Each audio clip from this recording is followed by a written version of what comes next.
Hi and welcome to the Symbal webinar. Today we're going to talk about learning in the flow of work, something that we at Symbal work with every day. So today we have invited a very interesting guest, Bob Mosher, that had created the methodology 5 Moments of Need. So, hi Bob, great to have you with us today. So, can you please make a short introduction about yourself? Sure, great. I'm honored to be here. I appreciate the invitation. Bob Mosher. I am currently the CEO of an organization called Apply Synergies, but I have been in the learning and development space for over 38 years, a number of roles, actually starting out as a public school teacher here in the States, teaching what we call elementary school. But then I went into adult education about 5-6 years into that. So well over the last 30 years or so, I've been in the learning and development space in a number of roles in organizations like Microsoft and some technology vendors. But currently I have my own company and have been doing consulting for about the last 7 years. Thank you, Bob. Just some house rules for today. The chat will be open, but we cannot answer your questions directly during our discussion, but we will look at your questions and we will get back to you via email afterwards. So, then to the first question. What is the real definition of workflow learning? Yeah, it's a wonderful question. And workflow learning, frankly, has been around as long as learning has been around. I mean, because the reality is, by the nature of the words, it's when a learner learns while they're doing their work. The irony for us as L&D professionals, friends, is that we have not been involved in that, frankly. Now, I think we fooled ourselves, if I may, in some of the tools we've built, such as e-learning and others, that are available in the workflow. You know, just-in-time learning, we called it for years, right? But the reality is, workflow learning as we know it now is not that. Workflow learning is the use of those tools, the availability of those tools, the design of resources and even people and technology to be used while I am doing my work. This is such an important pivot. It's not available in the workflow. It's available while I am in the workflow doing my work. I don't step away from work, Anders, to look this up or take the course or watch the video. I literally could be answering a call in a call center. And this tool guides me through doing that. I could be repairing a machine on the line, and this tool guides me through doing that. I could be trying to coach an employee and preparing for a coaching session, and these tools help me design that coaching. That's very different than stepping away from work and watching e-learning or watching a video, those types of stuff. Workflow learning is literally learning while doing and having resources available that guide me along so I perform better. Okay, interesting. So why are then the 5 moments of need critical for shifting to this approach? That's a great question. Well, friends, we're in the designing business, right? Workflow learning is a definition. Workflow learning is a discipline. But the next thing I would want to ask if I'm an instructional designer watching this is, okay, look, give me the context with which I build this stuff. Right? Because that's what we do. Well, the 5 moments of need, Anders, is a way of taking workflow learning and tackling it through a design methodology, an approach. And the 5 moments of need that we build for, of which workflow is a part of, is when I have to learn something new is the first moment of need. When I have to learn something more, I already know stuff, but I need to learn more. That's moment 2. The third moment is the most powerful, is what happens when I have to take all that and apply it. What happens if it changes? Moment 4. And last, even when the world's perfect and all my needs feel comfortable, what if I make a mistake?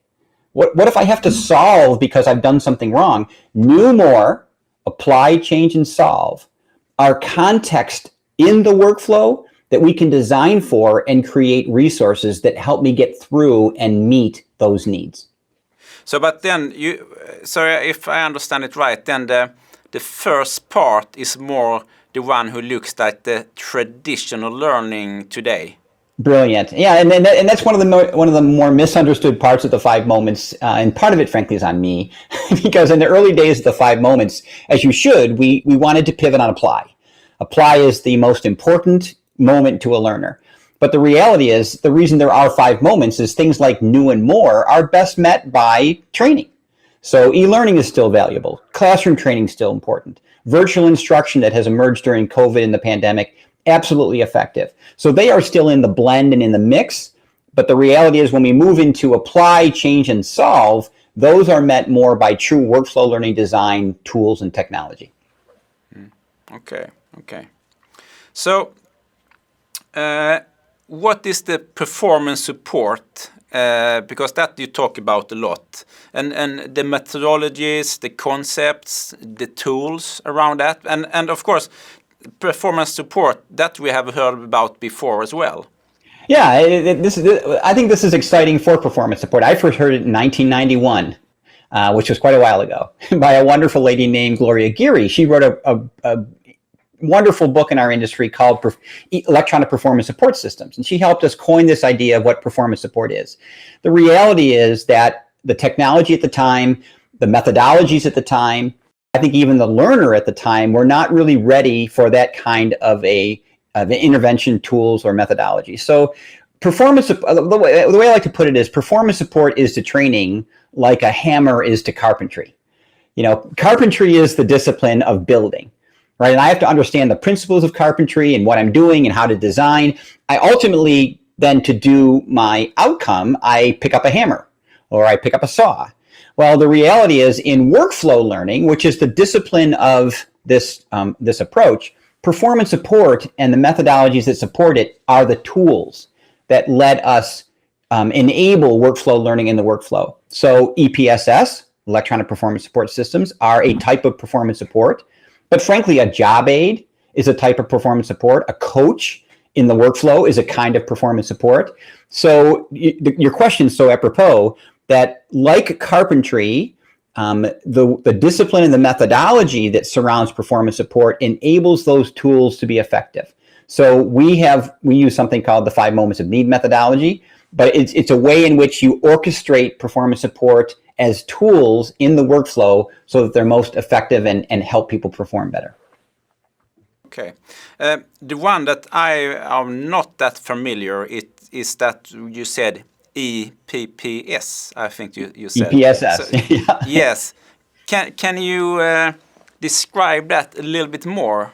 I sure can. EPSS, Electronic Performance Support Systems, and here's the thing: we've all known them. if you've ever used Microsoft products, excuse me, or an IT technology, most of us have gone into the help system, right? We've tapped in the old days. F1 used to actually launch it. If you're old enough like me, you remember that there was this thing called Clippy that at one time was in Microsoft Word and the Microsoft Suite years ago. That is an embedded performance support system that is in the context of doing the work. EPSSs today have become way more mature. They are an authoring environment, like you may use Lectora, you may use Captivate, you may use these other kinds of tools to author e-learning, or even PowerPoint to author a presentation, right? We use it when we present. And EPSS is an electronic authoring tool that lets us create electronic performance support systems that sit in the workflow, either on a PC, they can be on a mobile device, they can be embedded in technology, so they pop up when I'm in a system, but at the same time, they can also be available on my desktop if I'm trying to be a good leader, I'm trying to be a good call center agent, I'm trying to be a good sales rep. It is that digital equivalent in workflow learning to an e-learning tool in a more traditional learning approach. Okay, so it can be various types of system that you use for create this. So it's not just one. Very robust, and frankly, kind of, if you want to do it well, kind of required. Frankly, if you want to do it really well in some ways. Okay, yeah, good, thank you. So, do you have some examples of successful implementations that you can share with us? I do, and I have two. I can't name the companies per se, but I can give an idea of where they're from and such, and more importantly, what they did. One is a large services company that is a global company, and they had a onboarding program. In fact, they won a Brandon Hall Award for this here in the States. But they had an onboarding program, Anders, that was 18 months long. It took 18 months to get these very specialized agents up to speed. Obviously, significant problems with that, right? First of all, that's long. 18 months is an awful long time to invest in an employee before they can be proficient or effective. It was a huge drain on peers because they had to be mentored and coached. It was obviously expensive because they couldn't be doing their jobs candidly until the 18, or at least well until the 18 months was over. And obviously they wanted them to be way more productive before that. That was a traditional onboarding program, very high touch, a lot of classroom based mentoring, coaching, these kinds of things. They took that program and they decided to take a more workflow learning approach. So instead of designing for the course or for the training first, they designed for what would this new employee need to use and have available in the workflow while they became proficient at that role. Well, I'll rush to the end. They ended up reducing that program from 18 months to 6, so by 2/3 long. They're in the process now in the 3rd year of it to bring it down to 4 months long. So you can imagine the implications of that, right? The employee is up and proficient in almost a quarter of the time. The drain on the enterprise for the people that coach them, that's not needed any longer. Their ability to be productive and earning their keep or their pay and serving clients is happening 2 or 3 times faster. So it's been a very, very powerful example of workflow learning. Another one I'll give, and I'm going to go a different direction with this on purpose, is because a lot of people think workflow learning is only for IT or things like that. Well, one of the more powerful examples we know of late is in a manufacturing area. So on literally a manufacturing floor with an assembly line and multiple tools that produce home good products, right? A very well-known brand across the world, probably one of the highest known brands in that industry. Well, for them, it's all about downtime. How long, when a machine goes down, does it take to get that machine up and going? And every second lost in an assembly line like that can literally equate to millions of bottles of product. Well, they were able to reduce that by up to 5 to 6%, which doesn't sound like a lot, frankly, but when you talk about machines that produce millions of things in a matter of hours, it was a significant savings in the downtime to the machine because they took embedded performance support, embedded workflow learning, and as opposed to pulling those employees off the line to learn, having them to walk away to a manual to look through the documentation, they brought all of that directly into the workflow, made it available in the context of repairing the machines and running the machines, and had a significant reduction in downtime, had a significant uptick in throughput, and the ability, this was also a powerful one, the ability for the employees to move across lines to other areas or to other tools was increased because they were familiar with the way in which they could learn and be supported in the context of work. Okay, yeah, I just wanted to elaborate on your last question here, because the example with the manufacturing, that is something that we often talk about, because they say, okay, we have this factory, our workers does not sit in front of a computer, they don't even have a computer. So how should we tackle it there? How do you do it? Yeah, that's a great question. What they did in this case is these manufacturing devices are automated. In this particular case, they have a degree of IT with them in running the machine. There's a screen on some of them and those types of things. Also, what they did is they actually put technology on wheels and brought them to, and they could roll around the manufacturing floor and could be used literally while they were sitting in front of the device, either on the technology that the machine had or as a support tool that sat next to that. Now, I want to be awful clear here that although I almost always talk about an EPSS as an electronic, the spectrum of performance support can still be paper-based. It can still be a well-designed job aid. It can still be a well-designed manual, so to speak. But the important thing is that it's designed more from a performance perspective, not instructional. And there is a big difference.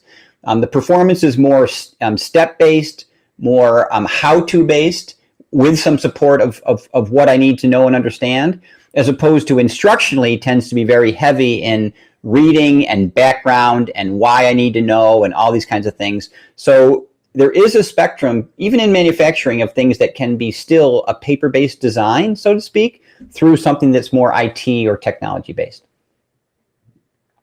Okay, thank you. So, why does workflow learning and performance support make so much sense to you? Yeah, well, it's interesting, Anders, because as a traditional, what we call ISD or instructional systems designer, whatever you want to call my trade. I mean, I have what's called a master's degree or equivalent here in the States in education, and I was never taught, candidly, in my design to lead with performance support. I knew of it, but I never took a course on it. I was never required to take a course on it or workflow learning. So my mindset was much of one of designing for training first, and that everything was a training problem. And so I think what my big aha on this, and the significant shift we're seeing globally, is that the reality is that any L&D professional is in the performance business, not the training business. And so we need to be better armed with performance-based approaches and methodologies and technologies, if they're applicable, so that we can really design for workflow learning and performance first. When I stumbled on this, it was a complete shift in my thinking in what I saw my deliverables as being and my design as being, and the way in which I ultimately served my client when they came in asking for a solution for performance. Is this measurable? I mean, if you compare to if you do an e-learning in an LMS, you can see that people have done it and so on. And how do you measure this? Well, that's why this is so wonderful, right, Anders? I mean, again, I've been around a lot longer than maybe you've even been alive, frankly, my friend. And as long as I've been in this business, we've been chasing ROI. We have been running after that darn acronym, return on investment, for the 30-something years I've been doing this. And we've struggled. And when I stumbled on this, I realized why we struggle. Because if you look at the 5 moments, and your question was asked perfectly earlier, we were really in a training solution, like, if I may, e-learning or classrooms, we were only meeting 2 needs of the 5. And if you listen to those 2 needs, to know more and to know new, those aren't really doing anything. I mean, they're absolutely important in the journey. I have to know to do. But our thinking was, well, if we just taught you to know stuff, that was enough. You would then go on and do. And our ability to measure that going on and doing thing was, frankly, almost impossible, because we are no longer in the story. When I moved into the moments of apply, solve, and change, and started building tools and technologies that lived in those moments, now I can measure those things while people are performing. Think about it. When it comes to measurement, that is a significant shift in our industry, because now my metrics, to your point perfectly, aren't just did you attend, did you complete, did you pass the test. I now can watch my learners when they are performing. Did they fail? Did they remediate? Did they find the right asset to do the job faster? All the metrics I mentioned earlier in the 2 examples I said, those, Anders, are performance measures that we can now see, not do they know, did they learn measures. And that changes our way to understand how effective we are in remarkable ways. Yeah, interesting. Yeah, very interesting. So then I wonder if you're interested to this into this methodology, do you have to ditch everything that you have done before, or can this complement the traditional approach to learning? That is a wonderful question. Absolutely. It's we've learned in doing this, and this is why I love the 5 moments, is because the 5 moments are not a step away from instruction. They are an addition to instruction. So you absolutely still will build and need to build assets and deliverables and technology for what we have always built.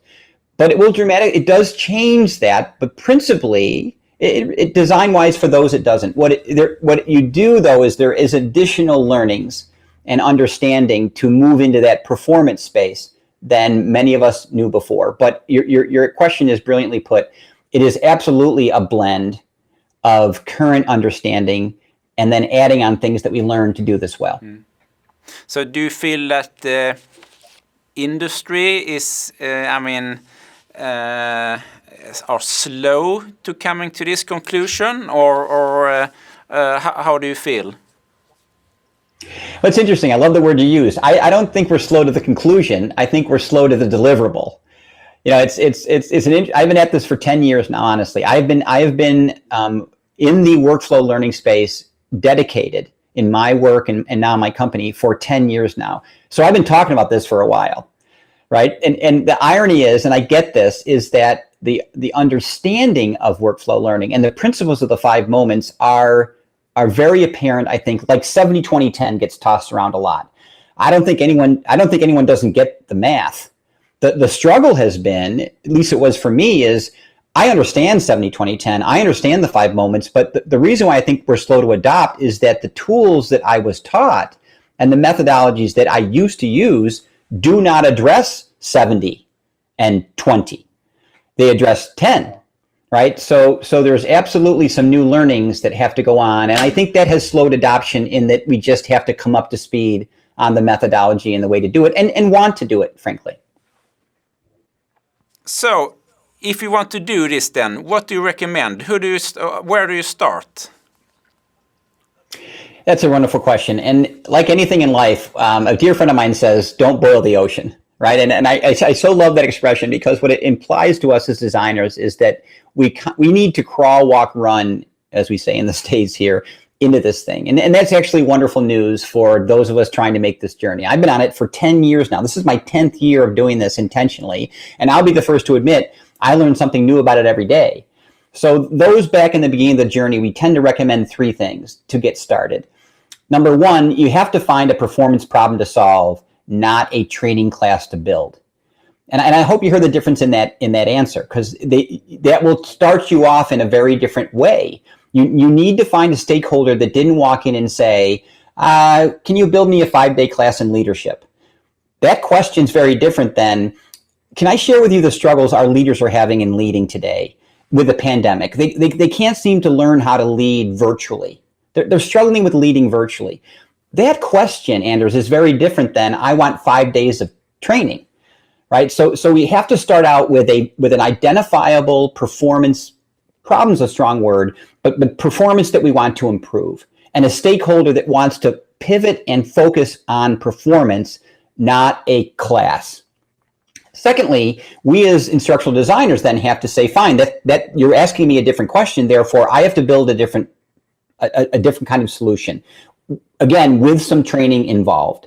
So the next recommendation, candidly, is there are disciplines, methodologies, certifications, courses on doing this, like there have been on doing training. So I would recommend you see, and we have one at my company, 5 Moments of Need methodology, but there are others. But I think we have a responsibility, if we're going to shift the way we design things, that we learn new ways and additional ways to design. So there is some schooling that comes with this. And then lastly, and this is one of my favorite parts of this discipline, is build something quickly, because you can, and it doesn't have to be huge. You know, in training, we have to build lessons or classes or courses or curriculum. In this discipline, you can build a simple EPSS, a simple performance support tool that solves a very measurable performance problem. One measurable performance problem. But build that so people can see it.